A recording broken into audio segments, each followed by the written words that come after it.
imagen es la más contundente. Primero vemos la fotografía para identificar a la mujer en cuestión. Ustedes pueden ver allí su apariencia. Tenía una campera con capucha, una cartera en la mano. En esta fotografía que a simple vista aparece en blanco y negro, igual se puede determinar el color de la campera, una campera oscura. Esta sería la imagen reveladora para el Ministerio Público. Independientemente de la otra, donde no se registraba ningún tipo de coacción que fue denunciada por esta mujer, supuestamente fue secuestrada. Allí podemos ver que la misma persona que aparece en el video anterior, saliendo de un vehículo y retirándose del lugar donde supuestamente ocurrió el secuestro, a pie, sin ningún sobresalto, luego aparece la misma figura en este video de las inmediaciones abordando el taxi.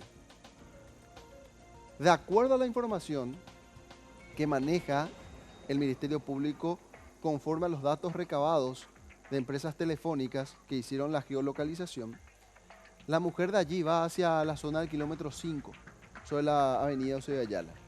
Y de allí prácticamente ya no se retira hasta llegar al lugar donde supuestamente fue liberada, que es detrás del Tribunal Superior de Justicia Electoral.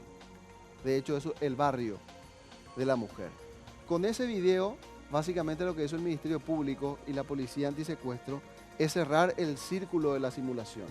Efectivamente, el hecho punible denunciado no ocurrió. ¿Por qué lo hizo? Eso se está investigando. ¿Qué pasó de los 14 millones de guaraníes que tenía en su cartera? Probablemente ese sea el nexo causal. El dinero puede conducir a la respuesta definitiva. ¿Por qué lo hizo? Y si es que hubo otra persona involucrada en este hecho, que es la siguiente hipótesis que está manejando la Fiscalía.